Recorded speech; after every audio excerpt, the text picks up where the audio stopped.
죽임당함을 마땅히 여기더라.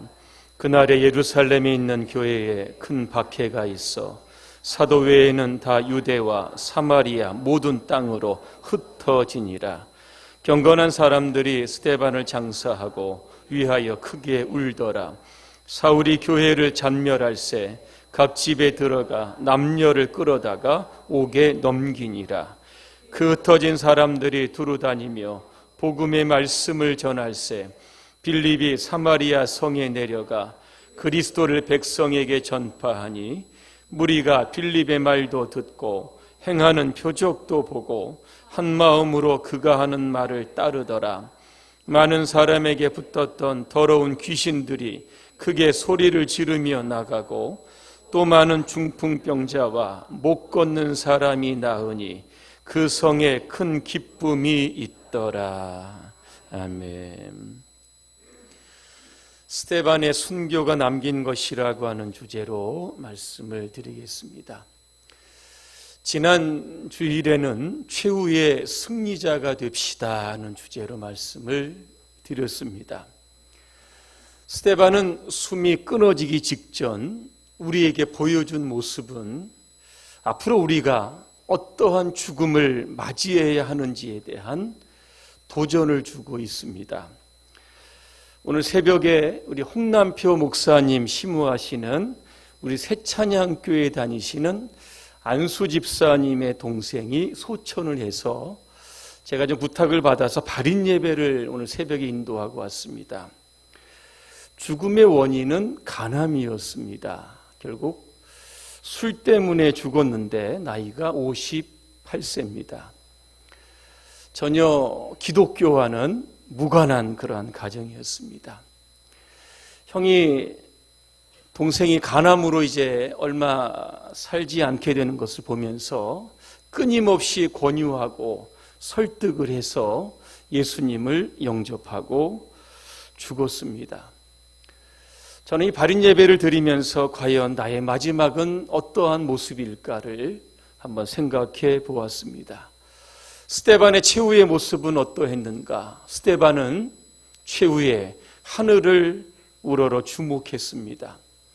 스데반은 산헤드린 공회에서 종교 재판을 받고 있었습니다.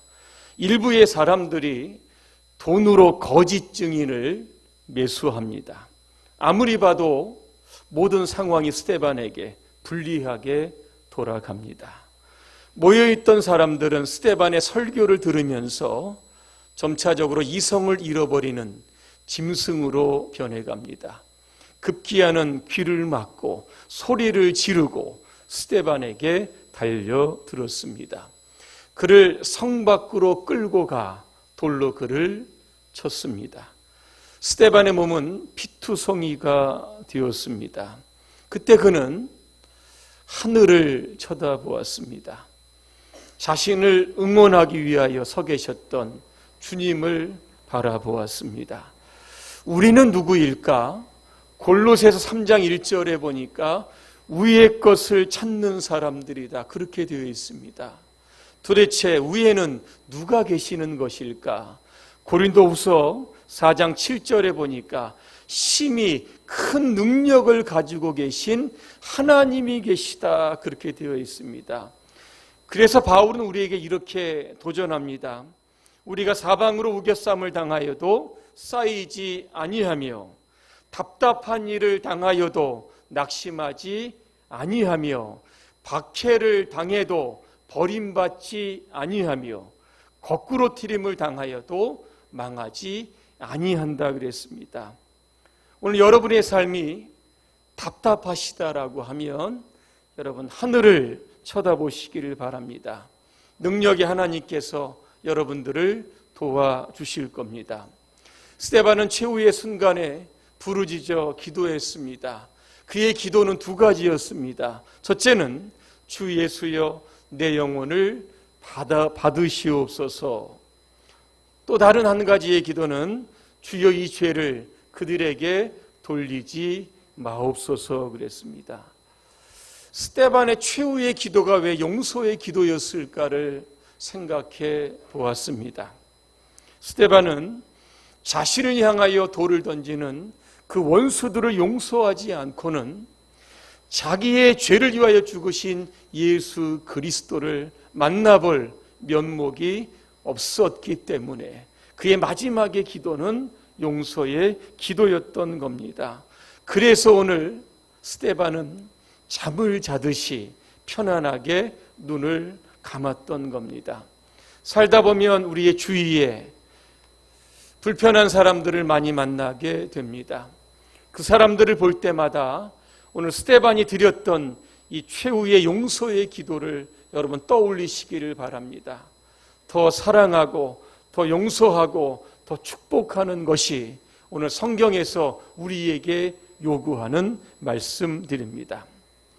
스데반은 최후의 순간에 죽음 이후의 스케줄을 알고 있었습니다. 왜 예수님께서 스데반의 최후에 일어서서 계셨을까? 이제 잠시 후에 천국에 입성하는 스데반을 환영하기 위해서입니다. 하나님의 나라는 누가 들어가는 것일까? 오늘도 스데반처럼 순교의 정신을 가지고 주님과 교회를 위하여 모든 것들을 다 쏟아내는 사람들, 그런 사람들을 위하여 천국에는 생명의 면류관이 준비되어 있습니다. 그래 계시록에 보니까 죽도록 충성하라 그렇게 말씀하고 있는 겁니다. 오늘 여러분의 삶이, 이 땅의 삶이 비록 녹록하지 않을지라도 오늘도 우리를 위하여 예비하신 그 천국의 면류관을 여러분 바라보시면서 하루하루 힘있게 살아가시기를 주님의 이름으로 축복합니다.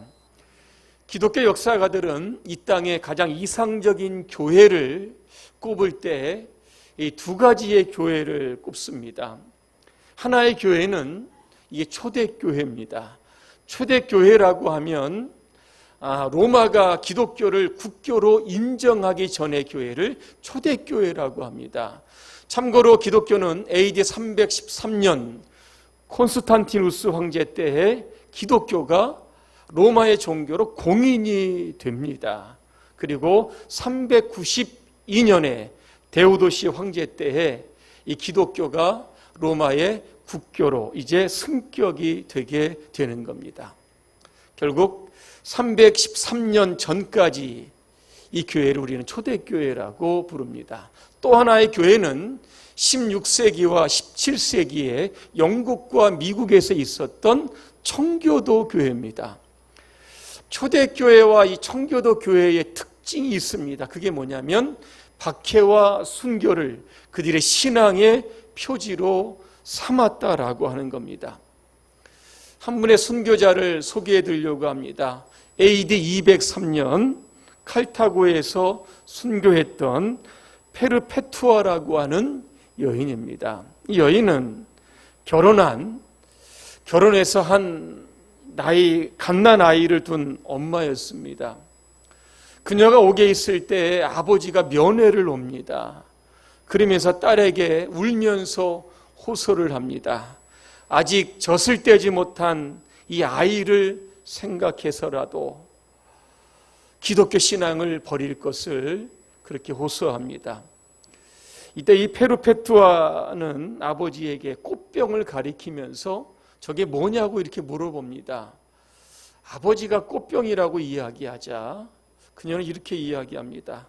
꽃병을 꽃병이라고 부를 수밖에 없는 것처럼 기독교인인 나를 기독교인이라고 부를 수밖에 없다. 이렇게 이야기합니다. 단호하게 아버지의 청을 거절했던 겁니다. 그 위에 그는 순교의 제물이 됩니다. 그녀의 순교 이후에 북아프리카에 엄청난 일이 발생하게 됩니다. 우리가 지금도 잘 알면 알 수 있는 위대한 신앙의 거장들을 만들어냈는데 그 사람들이 바로 어거스틴, 터툴리안이었습니다. 터툴리안은 이런 이야기를 합니다. 순교의 피가 교회의 씨앗이 된다. 이런 이야기를 합니다. 오늘 스데반의 순교가 남긴 것은 무엇일까? 세 가지를 남겼습니다. 첫 번째는 큰 박해를 남겼습니다. 1절 중반절에 보니까 그날에 예루살렘에 있는 교회에 큰 박해가 있었다 그랬습니다. 큰 박해라고 하는 것이 무엇일까? 오늘 3절에 보니까 교회를 잔멸하는 겁니다. 잔멸이라고 하는 단어를 브루스라고 하는 신학자는 이렇게 주석을 합니다. 멧돼지가 포도밭에 들어가서 잘 연글기 시작한 포도를 짓밟아 으깨어 부수다, 이렇게 표현합니다. 오늘 이 잔멸의 주인공이 나옵니다. 바로 사울입니다. 각 집으로 들어가서 남녀를 끌어다가 옥으로 넘겼다 그랬습니다. 자, 그렇다고 하면 왜 스데반 순교 이후에 예루살렘 교회에 큰 박해가 있었던 것일까? 그 이유가 있습니다. 사도행전 1장 8절이 바로 그 이유입니다. 오직 성령이 너희에게 임하시면 너희가 권능을 받고 예루살렘과 온 유대와 사마리아와 땅끝까지 이르러 내 증인이 되리라 하시니라 그랬습니다. 자, 지금 예루살렘 교회는 사도행전 2장에서 이미 성령을 받았습니다. 자, 성령을 받으면 땅끝까지 나가야 되는데 전혀 요지부동이었습니다. 예루살렘을 벗어나는 성도들이 단 한 사람도 없었습니다. 사도행 6장에 보니까 어떤 일이 납니까? 교회 안에 구제의 문제로 인해 좀 시끄럽게 됩니다. 그래서 교회가 7 집사를 선택해서 이 문제를 해결을 합니다. 어떻게 보면 예루살렘 교회는 좋은 교회입니다. 굉장히 편안한 교회입니다. 부흥하는 교회였습니다. 너무나 교회 생활이 편하다 보니까 예수님께서 감람산에서 승천하실 때 주셨던 사도행전 1장 8절의 말씀을 까먹었던 겁니다. 그래서 예수님은 큰 박해라고 하는 것들을 통해서 강제적으로 예루살렘 성도들을 흩으셨다라고 하는 겁니다. 우리는 흔히 이런 이야기를 자주 합니다. 우리 교회는 신앙생활하기가 참 너무나 편하다. 우리 교회는 부담을 주지 않아서 너무 좋은 교회다. 여러분, 부담을 주지 않는 교회가 좋은 교회입니까? 편한 교회가 여러분 좋은 교회입니까? 그렇지 않습니다. 왜냐하면 편한 성도, 편한 교회는 사도행전 1장 8절의 말씀을 너무나도 쉽게 까먹는다고 하는 겁니다. 교회가 유람선이 되어서는 안 됩니다. 교회는 전투함이 되어야 하는 겁니다. 전투함 같은 교회는 전도와 선교를 위해 영적인 선봉에서 여러분 투쟁하고 승리하는 교회가 바로 전투함 같은 교회입니다. 내가 교회 생활을 아주 편하게 하는 만큼 교회의 부흥은 소원하다고 하는 사실을 우리는 기억해야 할 겁니다. 올해 우리 교회의 표어가 여러분 무엇입니까? 뭐죠? 지금 2배로 부흥하고 있습니까? 우리 교회가 지금 12시 반에 광고를 드렸지만 새가족 교육을 합니다. 지난주에 한 분이 새가족을 마치면 더 이상 오늘부터는 이제 새가족을 할 수 있는 분이 없습니다. 그래서 제가 지난주부터 기도를 합니다. 하나님, 새가족을 보내주셔야 교육을 하지요. 2배로 부흥하자 표어는 크게 교회 전면에 붙여놨는데 우리가 전도에 굉장히 이제 무관심하고 있습니다. 하나님, 어떻게 하면 좋겠습니까? 제가 이렇게 하소연하면서 기도했더니 지난주에 2분이 등록해 주셔가지고 올해는 새가족이 중단되지 않고 지금까지 이어오고 있고 오늘도 한 분이 또 등록해 주셨습니다. 이렇게 교회에 처음 오신 분들도 굉장히 반갑지만 이분들을 교회로 인도하시는 분들을 보면 목회자로서 얼마나 고마운지를 다시 한번 생각하게 됩니다. 모 장로님은 새벽마다 2배로 부흥하는 교회가 되기를 위해서 힘써 기도하고 있습니다. 오늘도 우리가 표율을 붙들고 기도한 대로 우리가 전도를 통하여 우리 교회에 여러분 큰 부흥을 반드시 이루어내야 될 줄로 믿습니다. 자, 큰 박해로 인하여 예루살렘에 있는 성도들이 흩어졌습니다. 흩어졌다라고 하는 것은 씨를 뿌렸다라고 하는 겁니다. 흩어진 사람들이 복음의 씨를 뿌리게 됩니다. 도대체 이들은 어디로 갔던 것일까? 가깝게는 오늘 8절에 보니까 어디로 갑니까? 사마리아로 갑니다.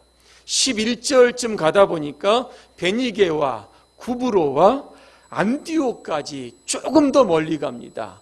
13장에 보니까 이 사람들 어디까지 가는지 아십니까? 유럽까지 뻗어나가게 되는 겁니다.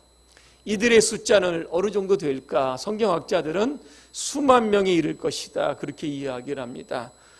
하나님께서는 큰 박해를 통하여 이 수만 명의 사람들을 디아스포라 선교사로 만드셨던 겁니다.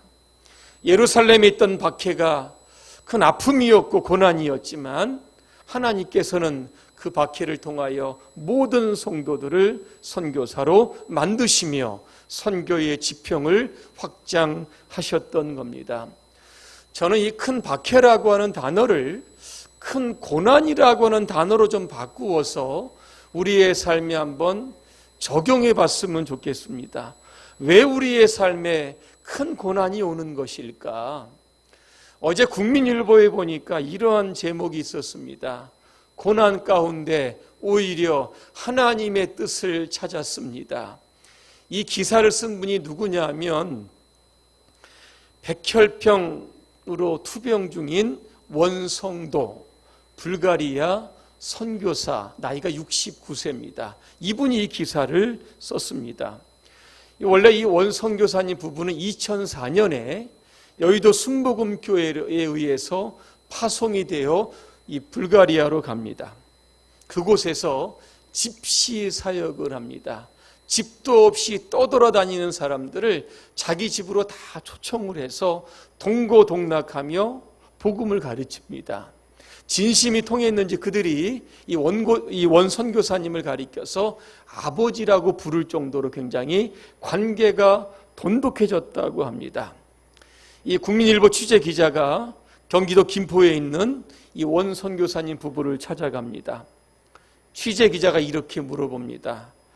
하나님은 왜 모든 것들을 버리고 불가리아 선교사로 떠난 선교사님에게 이런 백혈병이라고 하는 이 고난을 주셨습니까? 그렇게 물어봅니다. 이 질문에 대한 이 선교사님의 대답은 욥기서 23장 10절이었습니다. 내가 가는 길을 그가 아시나니 그가 나를 단련하신 후에는 내가 순금같이 되어 나오리라. 이런 답변을 합니다. 2015년 3월에 여동생으로부터 골수 이식을 받았지만 부작용이 발생하게 됩니다. 하루하루가 사는 것이 굉장히 힘들고 위태롭지만 이분이 요즘 어떤 일을 하게 되냐면 자기가 사는 아파트 단지에서 매주 토요일이 되면 지나가는 사람들에게 노방전도를 합니다. 2016년 7월에 암요양병원에 들어갑니다. 자기처럼 힘들고 지친 사람들을 위해서 찾아다니면서 기도하고 예수님 믿으라고 그들을 위해서 또 전도합니다.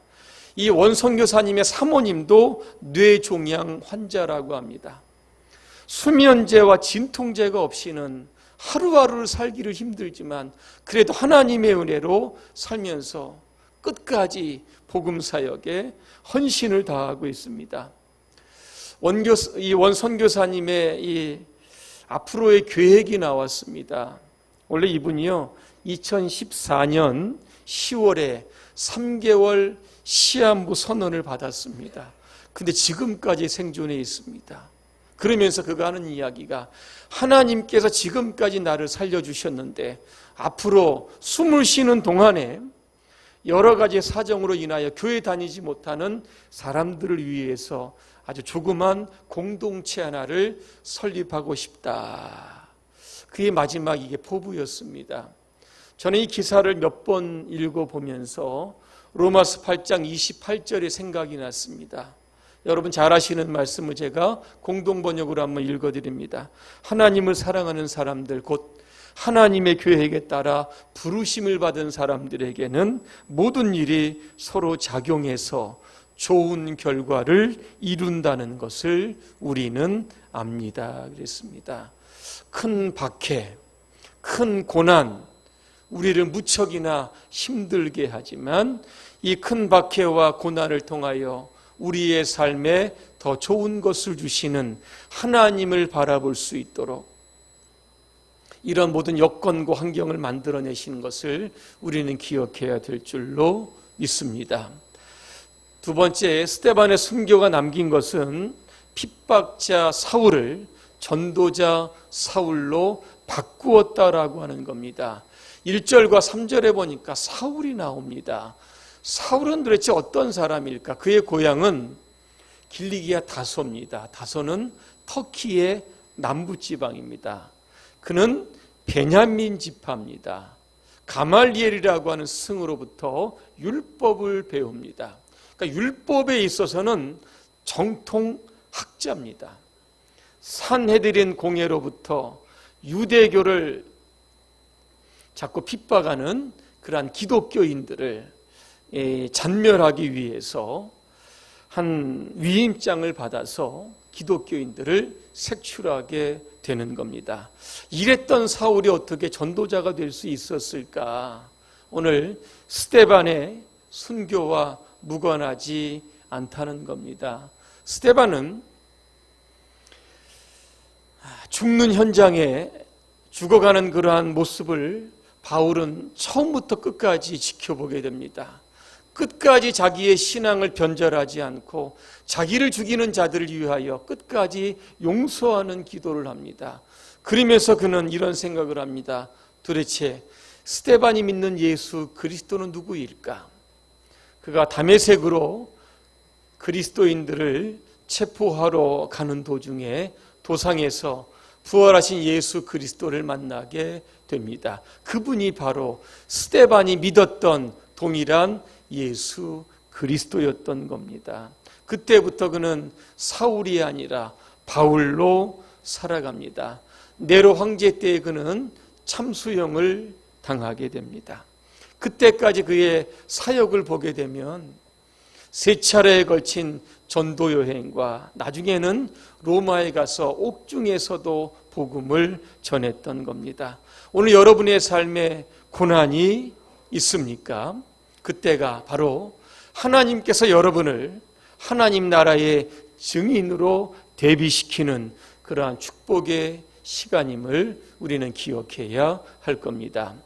세 번째로 스데반의 순교가 남긴 것은 빌립 집사를 전도인으로 세웠다라고 하는 겁니다. 5절에 보니까 빌립이 나옵니다. 빌립은 누굽니까? 사도행전 6장에서 교회의 구제 문제로 인하여 시끄러워졌을 때 7 집사를 선택을 했는데 그 중에 하나가 바로 빌립입니다. 그런데 지금 빌립이 어디로 갔습니까? 사마리아로 갑니다. 오늘 6절에 보니까 복음을 전하면서 여러 가지 표적이 일어납니다. 7절에 보니까 표적의 구체적인 내용이 나오고 있습니다. 더러운 귀신이 나갑니다. 중풍병자가 고침을 받게 됩니다. 못 걷는 사람들이 걷게 됩니다. 이로 인하여 8절에 보니까 이 성에 큰 기쁨이 있었다 그랬습니다. 큰 기쁨이 있었다라고 하는 그러한 단어를 보니까 기노마이라고 되어 있습니다. 이 단어는 역동적인 단어입니다. 복음이 선포되는 곳마다 파도처럼 밀려오는 그러한 구원의 기쁨과 감격이 샘솟아 올랐다라고 하는 뜻입니다. 인도에서 있었던 일입니다. 이제 예수 감 믿은 새 가족들이 모여서 찬송하고 기도합니다. 그때 한 힌두교인이 찬송 소리를 듣고 그 집을 방문합니다. 그러면서 이야기하기를 우리의 가족 중에 귀신 들린 사람이 있는데 도와줄 수 있는가? 오늘 모였던 새 가족들이요, 그 사람을 위해서 놓고 기도를 합니다. 그런데 표적이 일어납니다. 귀신이 떠나가게 됩니다. 그래서 그 마을에 80명의 사람들이 예수님을 믿게 되었다라고 하는 겁니다. 이게 바로 복음의 능력입니다. 결론입니다. 스데반의 순교를 통하여 예루살렘 교회에 엄청난 변화가 일어났습니다. 그동안 편한 교회에 안주해 있었던 모든 성도들이 이제는 디아스포라 선교사가 되어 세상 열방으로 뻗어나가 복음을 전하는 선교사가 되었습니다. 예수 믿는 사람들을 그렇게 핍박했던 사울이 다메섹에서 부활하신 예수 그리스도를 만남으로 인하여 전도자 바울로 변하게 됩니다. 마지막으로는 빌립 집사를 통하여 사마리아의 복음화의 중심에 세워지게 되었던 겁니다. 한 사람의 순교가 이렇게 엄청난 변화를 일구어 냈습니다. 오늘 저와 여러분들, 오늘도 우리가 하나의 미랄이 되어서 오늘도 스데반처럼 오늘도 우리를 통하여 수많은 영혼들이 주님께로 돌아오는 그러한 부흥의 역사가 나타나시기를 주님의 이름으로 축원합니다. 기도하겠습니다. 은혜로우신 하나님, 우리의 삶에 원치 않은 고난과 박해가 찾아올 때가 있습니다. 이 모든 것들은 우연이 아니라 하나님께서 우리를 통하여 하나님의 뜻을 성취하시고자 하시는 그러한 도구인 줄로 믿습니다. 스데반의 순교로 인하여 사도행전 1장 8절의 말씀이 이루었던 것처럼 오늘도 우리가 당하는 고난을 통하여 나를 향한, 우리 교회를 향한 하나님의 원대한 꿈들이 이루어질 수 있도록 도와주시옵소서. 예수님의 이름으로 기도합니다. 아멘.